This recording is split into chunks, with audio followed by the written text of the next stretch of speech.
wonderful blessing of having an office talagang here in downtown Davao.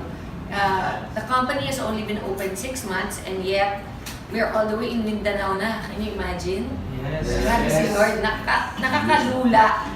In fact, nag-uusap kami ni Ana kanina, nandun kami nagpipicture kami sa malaking sign nyo. And sabi ko, grabe best, nakaka-proud. Di ba? Sobrang overwhelmed. Iyakin talaga ako. Pasensya na kayo. Nakaka-overwhelmed talaga na. Ilan years na ba tayo nagkakilala, Bes? 2014. 2014. In 2014, nasa ibang company kami.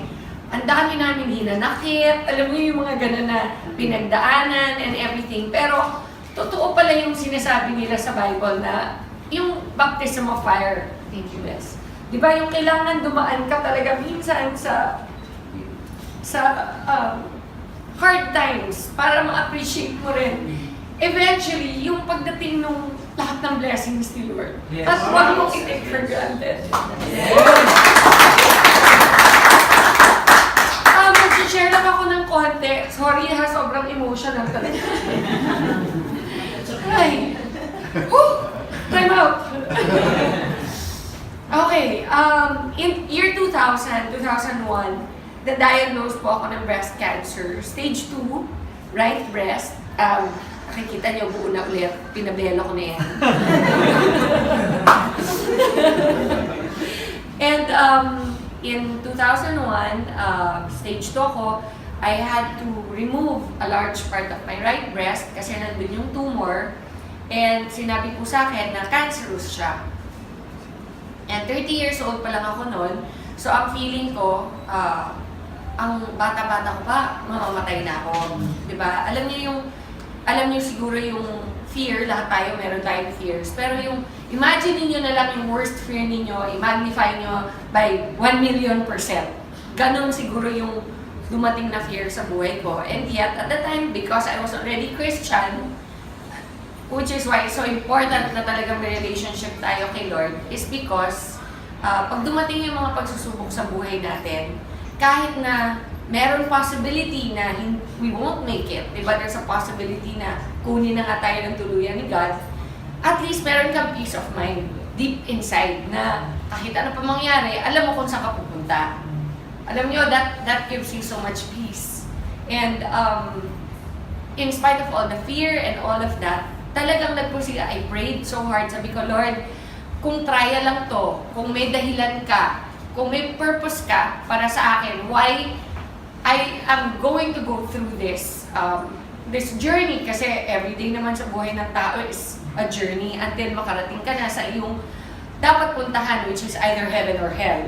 Diba? And for us, hopefully, it is heaven, all of us.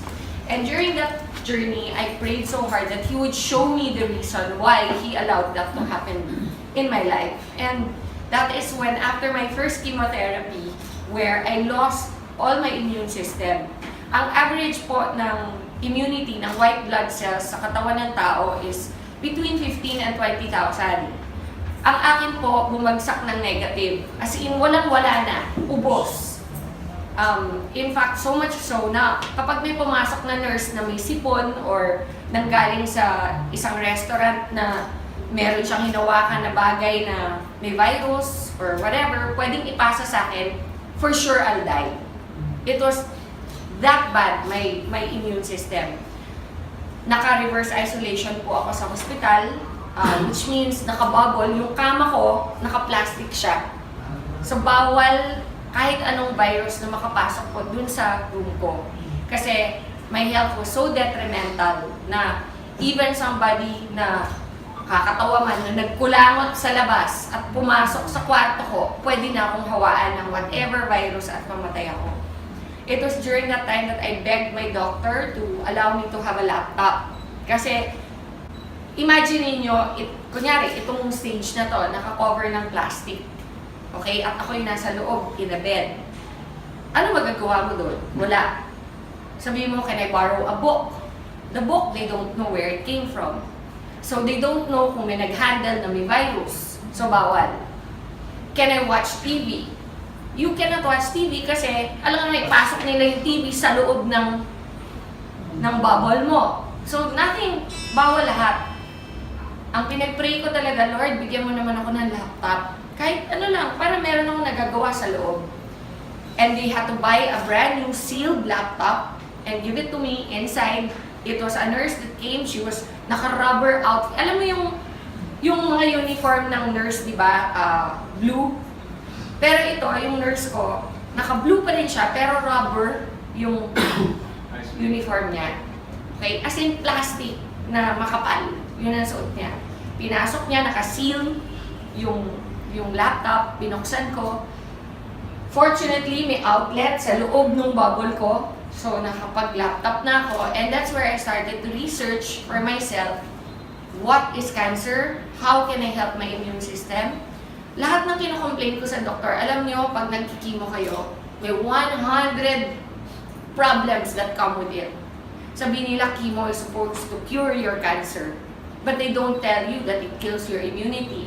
Okay? 100%. They don't tell you that one of the major side effects is pounding headaches every day.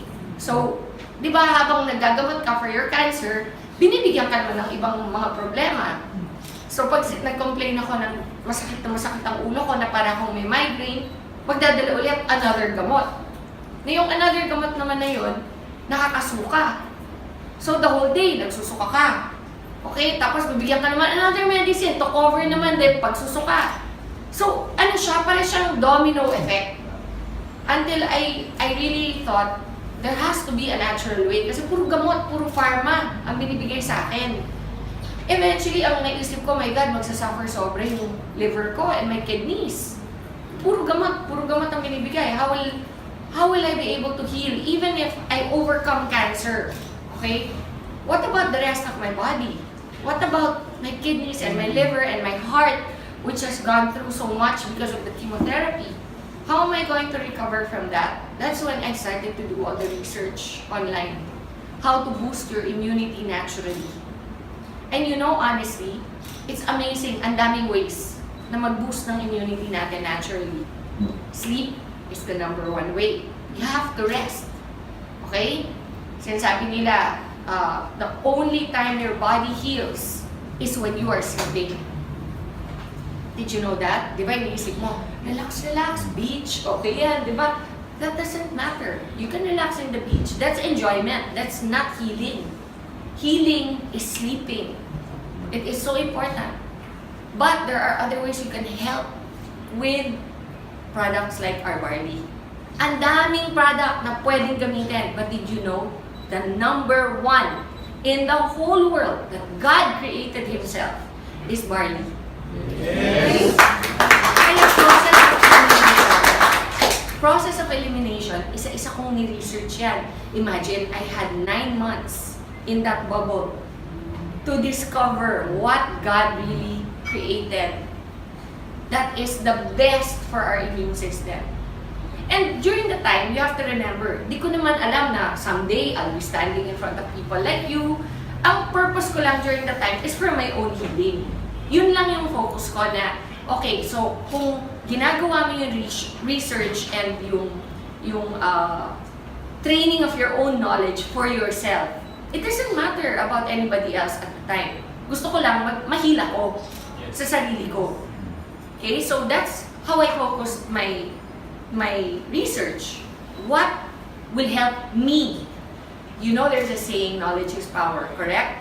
So you have to become knowledgeable. You guys this is now your business. Be knowledgeable. Don't take my word for it. Don't take the word of AM or ICA or you know, or anybody in the company that will speak to you and tell you about the benefits or whatever. Hear us, listen to us, pero afterwards, go into your own research. Kasi knowledge nyo yan, and that is your power. And that is what I did.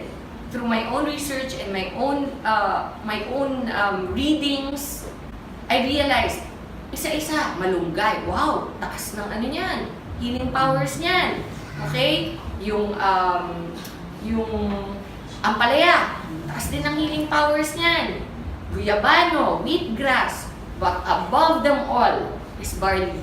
Above them all. It's so amazing kasi yung highest niya niyan, next to barley, is wheatgrass. And yet yung wheatgrass is only half as powerful as barley. Half! So everything else is below that. Berries are very high also. Okay? Pero the best way to boost your immunity is through barley. And so, since alam ko na kung anong barley, kung ano yung pinaka-best way to boost my immune system, next step, aling barley? Daming klaseng barley from all over the world. Okay, meron India, may China. Actually, barley can be grown in any cold country. May US, okay, everywhere. New Zealand. The best is from Australia. And only one place in Australia grows barley. Why? Because the weather, the soil, the way it is planted and harvested, the way it is treated in the plant, so that the integrity and the purity of the product itself, of the plant itself, is contained 100%.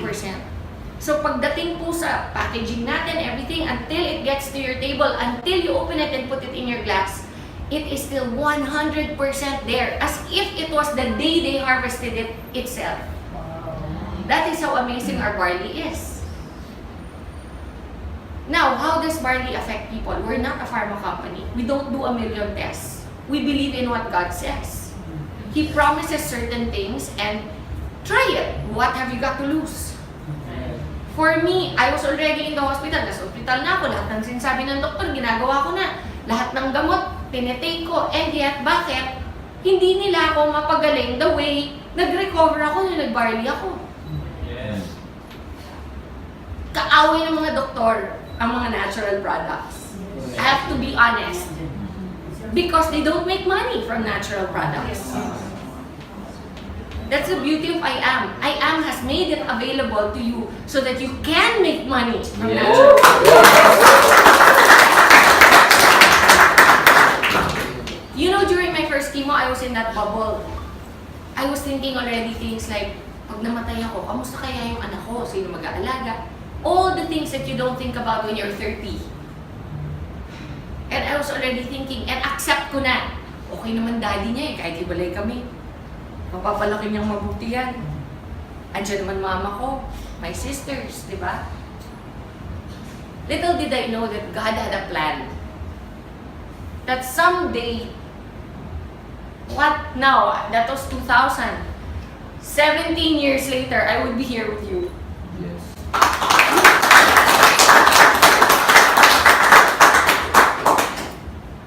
Iba magplano si Lord. Do not assume to know. You, grabe, for me, kaya ako very emotional kasi it's so real for me. It was a time when I really thought na tapos na yung buhay ko. And then, every single time meron ganito na gathering or yung launch ng I Am natin, di ba, yung sobrang grateful ako na, wow God, binigay mo pa rin sa akin itong opportunity na makashare. Even if the worst thing happened to me in my life, na because of that cancer, because of that experience, andito ako ngayon. Nakakatulong sa maraming tao through I Am. Diba? Sobrang nakaka-overwhelm. Alam nyo, after my first chemo, which I was in that isolation for so long, on my second chemo, di na ako na-isolate. Yung immune system ko, which took 21 days to recover from the first chemo. So, kunyari may ano kayo? Maro, thank you guys. Explain ko lang para naiintindihan nyo. During my first chemo, I ended up in the ICU. Okay? Yan, tama yan ha. Ako to. I'm not very good at drawing. Okay? Nakabubble yan. Ang first chemo, say day 1. Ito pala. Wala talaga. Wala. Day 1 yan. Day 1. First chemo. Ang treatment ko is 4 chemos. Dapat. And then after the 4 chemos, 21 days of radiation therapy. So on day 1 of my first chemo, the doctor already told me na you have to recover, your white blood cells will be wiped out. It's natural, sabi niya. Your second chemo is 21 days from now. Within 21 days, your white blood cells have to be recovered. If not, we cannot give you the second chemo. Okay? And if we cannot give you the second chemo, you will go back to the first again. Can you imagine? Yung first pa lang nga gusto ko na mamatay. May tatlo pang matitira. Tapos pag disqualify, uulit. Makakailan ako. Yun yung nasa mind ko. So, kailangan talaga ma-hit ko yung 21 days. Parang parang hindi, parang quota sa kailangan ma-hit, mag-sapphire. Diba ganun eh, actually, except that this is for your life. This was for my life. So, I cannot rely lang on what the doctors are saying kasi for me, okay, andyan na lahat ng sinasabi na gagawin ko. Pero, kailangan din tulungan ko sarili ko. Doon pumasok yung research, doon pumasok yung barley. Nung na-discover ko na, alam nyo, on the 20th day, every day kukunan ka ng dugo. Every day for 21 days. On the 20th day, sinabihan ako, you made it. We can give it to you tomorrow. Imagine, ka-recover ko lang today, tomorrow, titirahin na naman ako. Alam mo, gusto mo sabihin, pwede time out kahit 1 week lang, please lang, para normal yung feeling ulit. Ang feeling kasi dito, para kang gulay. Di ka makabanyo on your own, kailangan may nag-aalalay sa'yo. Di ka makakain ng tama, kasi lahat ng, ang bibig mo punong-puno ng mga singaw. Okay? Walang lasa, lahat ng kainin mo, tastes like metal. No promise, no. Alam mo yung sasabihin nila, do you know what metal tastes like? Me, I know. Kasi it ruins your taste buds completely. Alam mo, my favorite things like chocolate, okay, Coke, yung mga ganyan. Di ba yung mga gusto mong kainin? Burger, lahat na ipasok ko sa bibig ko, lasang metal. So wala kang gana. Why will you eat? Kahit sa mind mo, ito yung taste, di ba? Sabi mo, ito yung lasa niyan. Pabibili ko niyan. Pagdating sa'yo, hindi yun yung lasa. Yun yung side effects ng chemotherapy. So I made it to my second. By then, imagine, 20 days na ako nagre-research. By then, sabi ko, by then, husband, I told him, bumili ka ng barley. I don't care what the doctor say. Itago mo, huwag mong pakikita na pinasok mo dito. So, naipasok. I kept taking it. Alam mo, on my second chemo, it took me 4 days to recover. Wow. 4 days.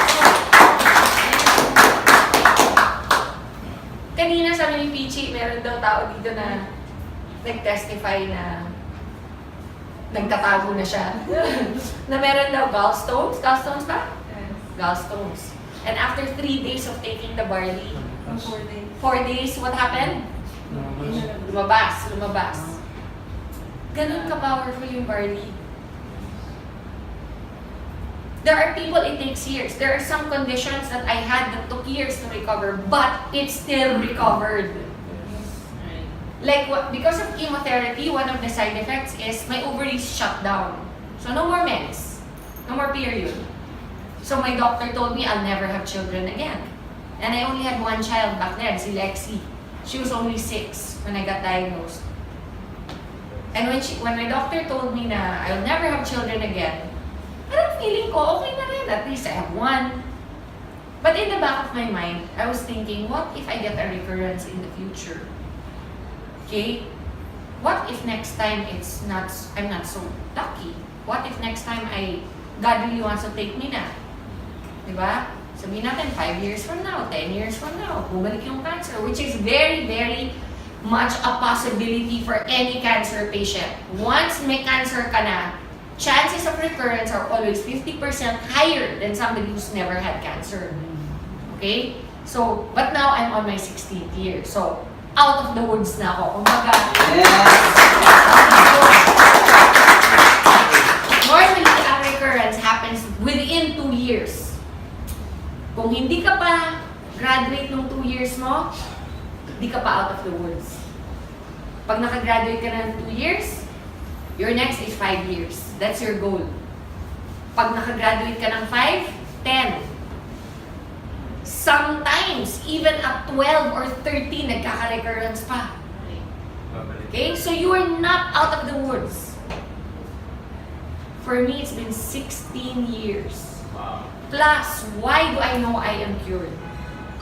Because my cancer, the one that I had, was called Rh positive. Rh positive is, it feeds on estrogen. Ang nagpapakain sa cancer ko is estrogen sa katawan. Eh di ba nagkaanak ako ulit? After 3 years, 3 years ako umiinom ng barley from day 1. My period came back. Wow. 3 years! So that just goes to show, some things it will fix in 20 days. Some things it will take years. But no matter what, if you're consistent and you drink it regularly, it will be fixed.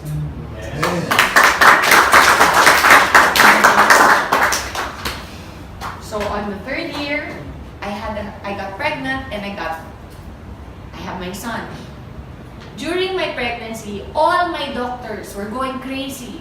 Nako, that's so dangerous. You have to have a medical abortion immediately. You have to do this, you have to do that. Nako, you cannot. You're a cancer survivor. Do you want to get cancer again? Yun yung sinasabi sa akin. Because nga, when you get pregnant, what goes up in your system? Estrogen. Correct? When estrogen goes up, I'm feeding the cancer. So whatever is dormant, whatever is sleeping in my system will wake up again. And it will be fed. And I will get it again. Yun yung fear. Even my mom, iniiyakan ako. Hindi daw ba sapat na pinadaan ko na sa kanya one time. At uulit pa ako. I'm so selfish. Lahat, I heard it all. You're a selfish person. You're only thinking of yourself. Lahat yan, sinabi sa akin. But you know, I knew, in my heart, I knew, God will not allow this if there's no purpose. Yes. And you know, now my son is 12. Imagine he's 12. What if I had an abortion? He'd not be here.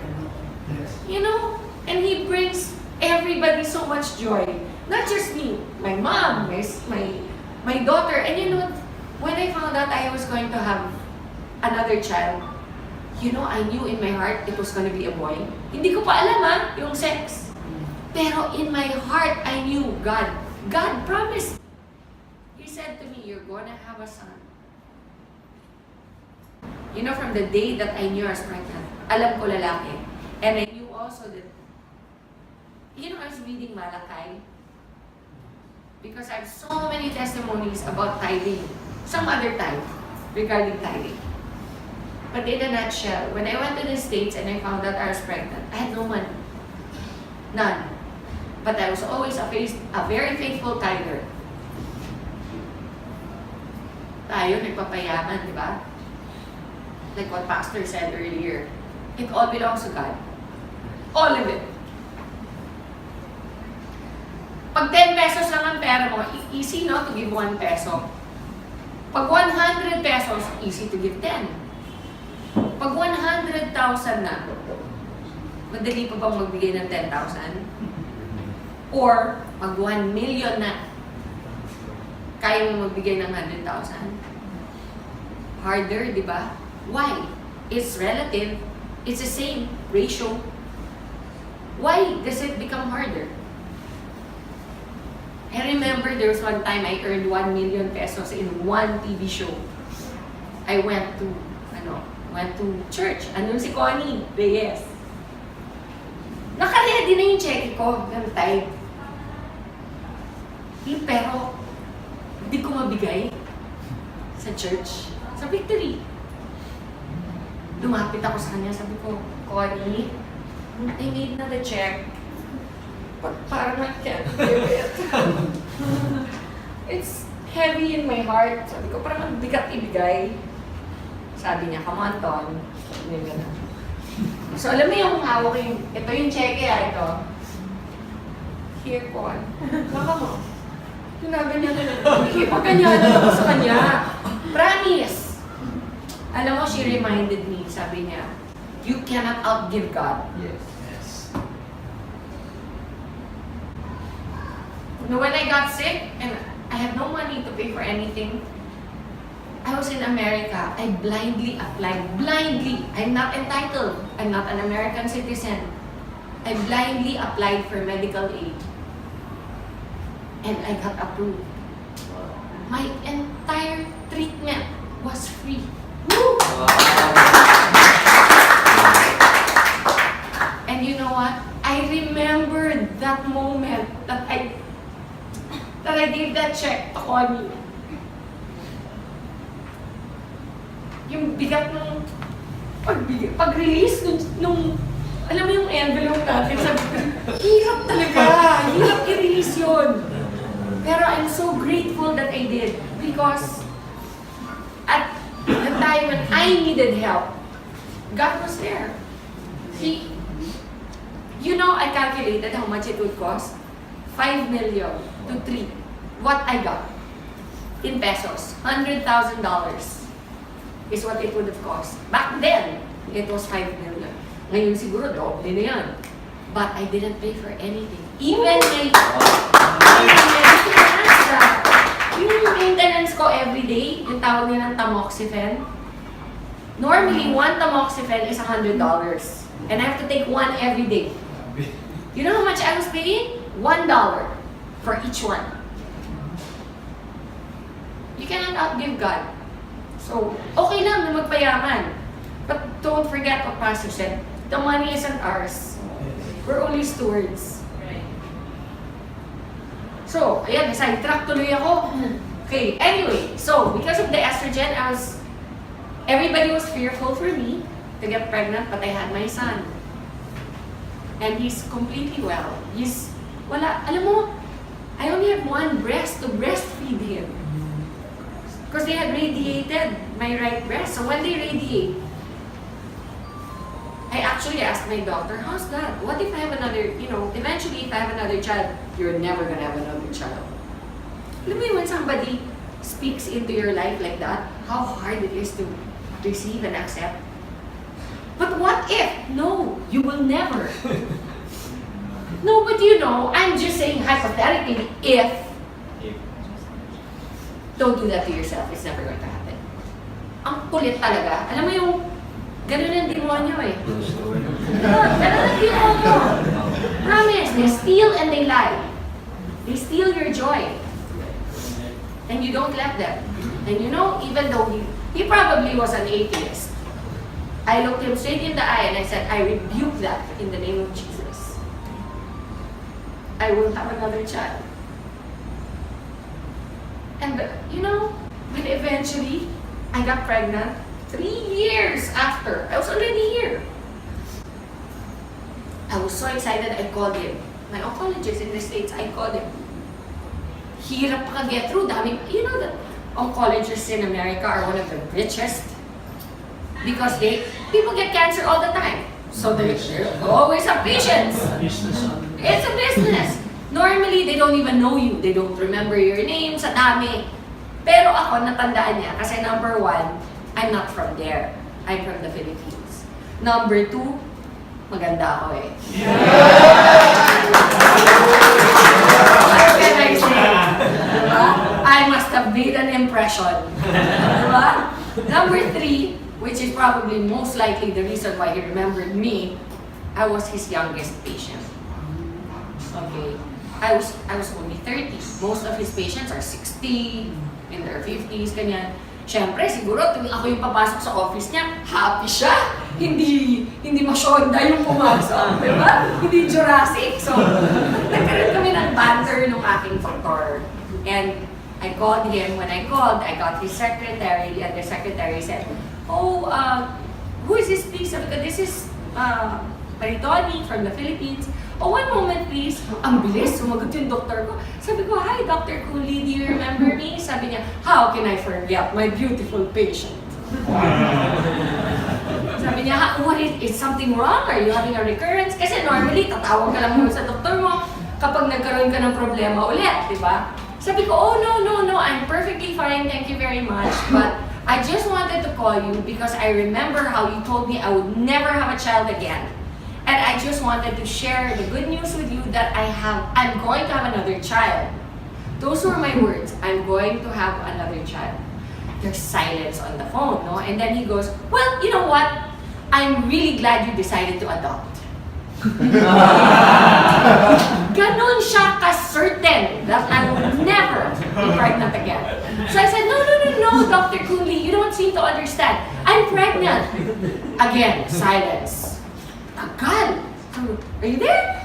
Are you still there, Doc? Sabi niya, no, that's not possible. Sabi niya sa akin. Sabi ko, "No, Doc, I'm pregnant. And I'm gonna have a son." Kasi by that time, alam ko na, no, I was already mga 4 months pregnant. And he said, "Oh, no, wait, what did you do?" Sabi, "What did I do?" "Oh, I had sex."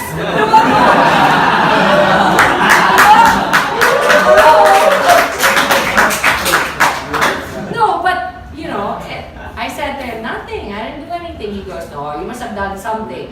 So, siguro kala niya medical procedure or something. So I said, "No, I've been taking a supplement for a while, and it's called barley."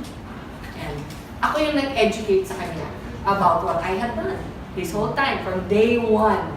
Sabi niya, "Oh, you're a sneaky one." Sabi ko, "But it worked." And sabi niya, "Oh, well, I'm very happy for you.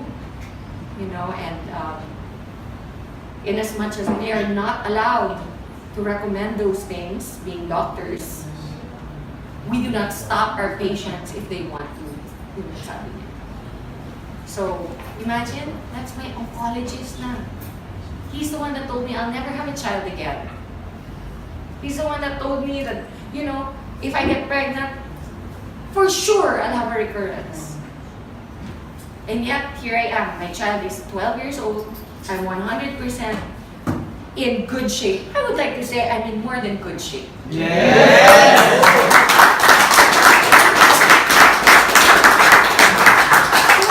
Sinishare ko lang to para malaman niyo kung saan nag-umpisa yung barley natin. It has come a long way. When I first met AM, you know, and he told me he was interested in the barley, parang protective pa ako. Di ba yung parang ayokong i-share? Kasi parang ang feeling ko, baby ko to eh. This is my baby. This is what helped me survive. And then after a year of friendship that developed between us, I could feel where his heart was. And I knew that his purpose was aligned with mine, which is that we want to help people. We want to help people get better. We want to spread the love of God more than anything. And one of the ways, ironically, is through one of the toughest things I've ever had to go through in my life. And something that I discovered during that time. So, you know, it is an honor and a blessing to be able to provide the barley that helped me to I Am Worldwide. So do not ever, I mean, if you have any questions, we're always available to let you know. You know, I always encourage also members. Kasi minsan may mga nagpa-private messages sa mga social media accounts ko. Simple things like, pwede ba ang barley sa diabetic? You can Google that. I am not your only source of information. Tama lang. Okay?